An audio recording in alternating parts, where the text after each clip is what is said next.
Hi hello నమస్తే welcome back to iDream media. ఈరోజు మనతో ఉన్నారు amphi certified mutual fund distributor అయిన బోనగల సలోమన్ గారు. ముఖ్యంగా 2025కి ఫైనాన్షియల్ ప్లానింగ్ ఏ విధంగా చేసుకోవాలి, ఏ విధమైన సజెషన్స్ మనకు సాధిస్తారో తెలుసుకుందాం. Hi sir. నమస్తే అండి. సార్, ముఖ్యంగా ఫైనాన్షియల్ ప్లానింగ్కి సంబంధించి యూత్కి అవేర్నెస్ అనేది కలెక్ట్ చేయాలని మీరు గోల్గా పెట్టుకున్నారు అని చెప్పారు 2025కి. సో ఆ 2025 ఫైనాన్షియల్ ప్లానింగ్కి సంబంధించి యూత్కి ఎలాంటి అవేర్నెస్ పాయింట్స్ చెప్పాలనుకుంటున్నారు, ఎలాంటి క్యాలిక్యులేషన్స్ ఇవ్వాలనుకుంటున్నారు? ఇప్పుడు మన ఐడ్రీమ్ ఛానల్ ద్వారా మనం యూత్ని, మహిళల్ని, మధ్యతరగతి ప్రజల్ని ఆర్థికంగా ఫినాన్షియల్గా ముందుకు తీసుకెళ్ళి ఎంపవర్ చేయాలనేది మన ఉద్దేశం. అయితే కొత్త సంవత్సరంలో ఎప్పుడు మనం న్యూ ఇయర్కి రెజల్యూషన్స్ తీసుకుంటాం. ఆ రెజల్యూషన్స్ వల్ల మనకు మేలు జరగాలి, ఆరోగ్యపరంగా కానీ ఆర్థిక పరంగా కానీ. ఇప్పుడు మీకు 5 సూత్రాలు అందరికీ తెలిసినవే, అయినా కానీ మీరు 5 సూత్రాలు, యూత్ కానీ మిడిల్ ఏజ్ పీపుల్ అయినా పర్వాలేదు, మహిళలు అయినా పర్వాలేదు, 5 ఆర్థిక సూత్రాలు మీరు పాటించండి. మొదటి సూత్రం ఏంటంటే, do not save what is left after spending. అంటే ఖర్చు పెట్టిన తర్వాత సేవ్ చేయాలని అనుకోవద్దు. మన ఇంట్లోకి మనకి human wants are unlimited. Virat గారు, మన అవసరాలన్నీ తీర్చుకున్న తర్వాత ఏమైనా మిగులుతుందా అంటే ఒక్కోసారి మిగలొచ్చు, మిగలకపోవచ్చు. ఆర్థిక క్రమశిక్షణ వాళ్ళు మిగుల్చుకోగలరు, కోరికలు ఎక్కువ ఉన్న వాళ్ళు మిగుల్చుకోలేరు. కాబట్టి మన వారెన్ బఫెట్ గారు ఏమన్నారంటే, ఖర్చు పెట్టిన తర్వాత సేవ్ చేయటం కాదు, ముందే సేవ్ చేసి ఉన్నదాన్ని ఖర్చు పెట్టండి. ప్రథమ సూత్రం. 20,000 వస్తున్నాయి, ఖచ్చితంగా ఒక 10% అంటే ఒక 2,000, లేదంటే 20% ఒక 4,000, 20,000 వస్తే మీవి కాదనుకోండి 20%. ఇది సేవ్ చేసిన తర్వాత అప్పుడు మీరు ఖర్చు చేయండి. ఖర్చు చేసిన తర్వాత సేవ్ చేయాలంటే డబ్బు ఉండొచ్చు, ఉండకపోవచ్చు. మీకు వచ్చిన దాంట్లో 20% సేవింగ్ కూడా ఏం చేయాలి, ఎక్కడ చేయాలన్నది ఒక ఫ్యూ మినిట్స్లో మనం మాట్లాడదాం. ప్రథమ సూత్రం ఏమిటి? సేవ్ చేయటం అంటే ఇన్వెస్ట్ చేసిన తర్వాత మాత్రమే ఉన్నదాన్ని ఖర్చు చేయండి. ఓకే. రెండవది ఏమిటంటే, never depend on single income. ఎప్పుడు కూడా ఒకే ఇన్కమ్ మీద ఆధారపడద్దు. అయితే make investments to create second income. అంటే మీరు ఇన్వెస్ట్ చేసిన అమౌంట్ మీకు సెకండ్ ఇన్కమ్ జనరేట్ చేయాలి. ఇది రెండవ సూత్రం. ఇప్పుడు సింగిల్ ఇన్కమ్ మీద డిపెండ్ అవ్వద్దు అన్నారు వారెన్ బఫెట్ గారు. బాగుంది. నేను ఎంప్లాయీనండి, నాకు ఎన్ని ఇన్కమ్లు ఉంటాయి? సింగిల్ ఇన్కమ్ ఒకటే కదా. మరి నాకు రెండో ఇన్కమ్ కావాలంటే ఏం చేయాలి? ఇంకెక్కడైనా పని చేయాలి. మరి నేను 8-9 గంటలు ఉద్యోగం చేసిన తర్వాత మళ్ళీ వేరే చోటకి వెళ్ళి పని చేయగలనా? శక్తి సరిపోతుందా? కుటుంబంలో భార్య పిల్లలు ఒప్పుకుంటారా? మాతో స్పెండ్ చేయండి డాడీ అను, మాతో స్పెండ్ చేయండి హస్బెండ్ అని అంటారు కదా. ఆఫ్కోర్స్. సో ఇక్కడ వారెన్ బఫెట్ గారు అన్నది ఏమిటంటే, మీరు చేసే ఇన్వెస్ట్మెంట్ అంటే ఇప్పుడు 20% సేవ్ చేయమన్నాం కదా. 10,000 వచ్చేవాళ్ళు 2,000, 20,000 వచ్చేవాళ్ళు 4,000. ఆ ఇన్వెస్ట్మెంట్ ఎలా చేయాలంటే మీకు సెకండ్ ఇన్కమ్ జనరేట్ చేయాలి. ఓకే. అంటే మీరు చేసే ప్రతి నెల చేసే 2,000, 20,000 వచ్చేవాడు ఒక 4,000, 10,000 వచ్చేవాళ్ళు ఒక 2,000 చేసే డబ్బు మీకు వెల్త్ క్రియేట్ చేయాలి, సెకండ్ ఇన్కమ్ జనరేట్ చేయాలి. ఒక 20 సంవత్సరాల తర్వాత, 25 సంవత్సరాల తర్వాత మీకు ఇప్పుడు ఉద్యోగం ఉన్నా లేకపోయినా ఇలా మీరు కాలు మీద కాలు వేసుకుని కూర్చున్నారు కదా, అలా బతకాలి. అలా బతకాలన్నది మన ఉద్దేశం, మనం ఐడ్రీమ్ ద్వారా. సో రెండో సూత్రం, మొదటి సూత్రం ఇన్వెస్ట్ చేసిన తర్వాత మాత్రమే ఖర్చు పెట్టండి. ఖర్చు పెట్టాక ఇన్వెస్ట్మెంట్ అంటే ఉండదు.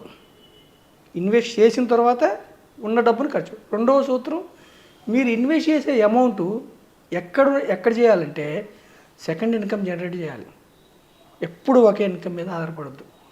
డాక్టర్ అయినా, ఇంజనీర్ అయినా, ఎవరైనా కానీ. మూడవ సూత్రం ఏమిటి? Invest in right asset can create wealth in long term. మీరు చేసే ఇన్వెస్ట్మెంటు షార్ట్ పీరియడ్ కోసం మనం మాట్లాడలే. ఇన్వెస్ట్మెంట్ ఎప్పుడు కూడా ఒక సర్టన్ పీరియడ్, ఒక పీరియడ్లో వెల్త్ క్రియేట్ అవ్వాలన్న ముందు చూపుతో చేసేదాన్ని ఇన్వెస్ట్మెంట్ అంటారు. సేవింగ్స్ అంటేనేమో షార్ట్ పీరియడ్, ఈరోజు అవసరాలు తీర్చుకోవడానికి సేవింగ్స్ అండి. వచ్చే డబ్బు ఇన్కమ్ మైనస్ ఎక్స్పెన్సెస్, అది సేవింగ్స్. సేవింగ్స్ గురించి మనం చెప్పట్లా. సేవింగ్స్ ఈ రోజుకే, భవిష్యత్తు అవసరాలకి ఇన్వెస్ట్మెంట్.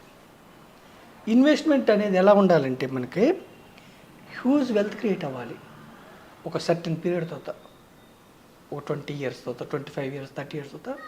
అక్కడ నుంచి లైఫ్ లాంగ్ అసలు వెనక్కి చూసుకునే పని ఉండకూడదు. అలాంటి చోట చేయాలి. అది ఎక్కడ చేయాలని నేను చెప్తాను ఒక 2-3 minutesలో.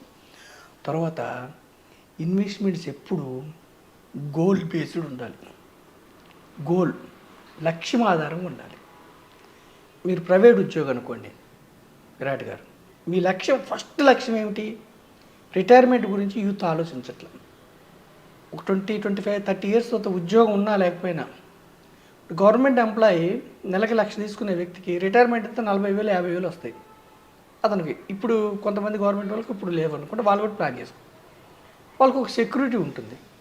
ప్రైవేట్ ఎంప్లాయీస్కి కూడా ఒక 30 ఏళ్ళ తర్వాత మన పిల్లల మీద ఆధారపడే పని లేదు, ఆస్తులు అమ్ముకోవాల్సిన అవసరం లేదు, లైఫ్ లాంగ్ ఇన్కమ్ రావాలి. సో రిటైర్మెంట్ అది ఒక గోల్. కిడ్స్ పుట్టారు, వాళ్ళ చదువులకి మనం ఆస్తులు అమ్ముకోవద్దు, అప్పులు అడవద్దు. చదువులకి, విదేశీ ప్రయాణాలకి, టూర్ల కోసం, అట్లా ఇల్లు కోసం, కారు కోసం, అంటే ఒక గోల్ కోసం చేస్తే, మధ్యలో లక్ష్యం కోసం చేస్తే మధ్యలో మనం వెనక్కి తీసుకోం. ఇప్పుడు నేను ఖమ్మం వెళ్ళాలండి విరాట్ గారు, ఖమ్మం బస్సు ఎక్కా, మధ్యలో దిగుతానా? నా డెస్టినేషన్ కోసం వెళ్తాను. అట్లా గోల్ బేస్డ్ చేయాలి. ఓకేనా? ఇది 4th. 5th సూత్రం ఏమిటంటే సేవింగ్స్ వద్దు, ట్రేడింగ్ వద్దు, ఓన్లీ ఇన్వెస్ట్మెంట్. సేవింగ్స్ ఎందుకు వద్దు? FD, RD, endowment policies, even gold కూడా. గోల్డ్ కూడా మీకు హిస్టారికల్ రిటర్న్ 40 years చూస్తే కేవలం 8%, 8.5%. పిఎఫ్ కూడా 8%, 8.5%. సుకన్య సమృద్ధి, ఇవన్నీ సేవింగ్స్. సేవింగ్స్ ఇన్స్ట్రుమెంట్స్ వద్దు. సేవింగ్స్లో పేదవారు ఇంకా పేదవారు అవుతారు, మధ్యతరగతి వారు ఇంకా మధ్యతరగతి వారు అవుతారు. మీ స్టేటస్ మారాలంటే సేవింగ్స్ వద్దు. మరి దేంట్లో వాళ్ళు ఇన్వెస్ట్మెంట్ చేయండి. ట్రేడింగ్ వద్దు. షార్ట్ మనీ అంటే, ట్రేడింగ్ అంటే ఏమిటి? Future and options, derivatives, speculation. ఇప్పుడు డెరివేటివ్స్ ఎవరు చేయాలి? నా దగ్గర ఆల్రెడీ ఒక ₹1,00,00,000 షేర్లు ఉన్నాయి అనుకోండి, నా షేర్ వాల్యూ పడిపోతున్నప్పుడు దాన్ని హెడ్జింగ్ చేసుకోవటం కోసం వాళ్ళు చేయాలి. మ్యూచువల్ ఫండ్స్ సంస్థలు హెడ్జింగ్ కోసం వేస్తాయి. పెద్ద పెద్ద కంపెనీలు, రిలయన్స్ కానీ, అదాని, వీళ్ళందరూ ఏ కంపెనీ అయితే షేర్ వాల్యూ తగ్గుతుందో వాళ్ళు హెడ్జింగ్ కోసం డెరివేటివ్స్ చేస్తారు. మనం ఏం చేస్తాం? ఆర్డినరీ పీపుల్ పాపం తెలియక ఇండివిజువల్స్ స్పెక్యులేషన్ కోసం. స్పెక్యులేషన్ అంటే గోల్ ఉండదు దానికి, ఊహాజనితం అది.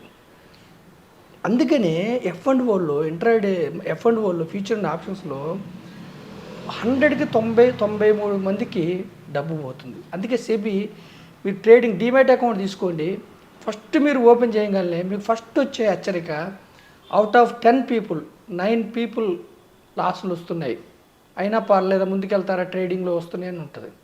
హెచ్చరిస్తున్నారు సెబీ. అయినా ప్రజలకి ఎప్పుడు షార్ట్ మనీ మీద ఆశ. సో స్టాక్ మార్కెట్ రంగంలోనే ఈ F&Oలో మాత్రం డబ్బులు పోతాయి. F&Oలో డబ్బులు రావాలంటే 100 మందికి 10 మందికి వస్తున్నాయి, 5గురికి వస్తున్నాయి. సో మనకి F&Oలో డబ్బులు రావాలంటే నాలెడ్జ్ ఉండాలి. నాలెడ్జ్ ఉంటేనే వస్తుంది. అందుకనే సేవింగ్స్ వద్దు, ట్రేడింగ్ వద్దు. ఏం చేయాలి వాళ్ళు? ఇన్వెస్ట్మెంట్ చేయండి. ఇన్వెస్ట్మెంట్ ఎక్కడ చేయాలి? వివిధ రకాల ఇన్స్ట్రుమెంట్స్ ఉన్నాయి. గోల్డ్ ఉంది, పిఎఫ్లు ఉన్నాయి, సుకన్య సమృద్ధి ఉన్నాయి, ఎండోమెంట్ పాలసీస్ ఉన్నాయి, రియల్ ఎస్టేట్ ఉంది, ఈక్విటీస్ ఉంది.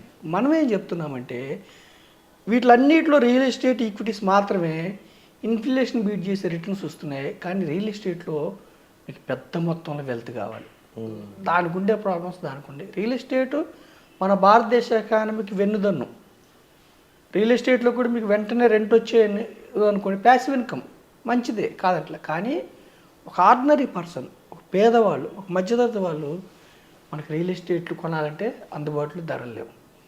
ఈక్విటీస్ అనే సాధనం మనకి భారతదేశం, మన దేశం మనకు అందించిన గొప్ప అదృష్టం.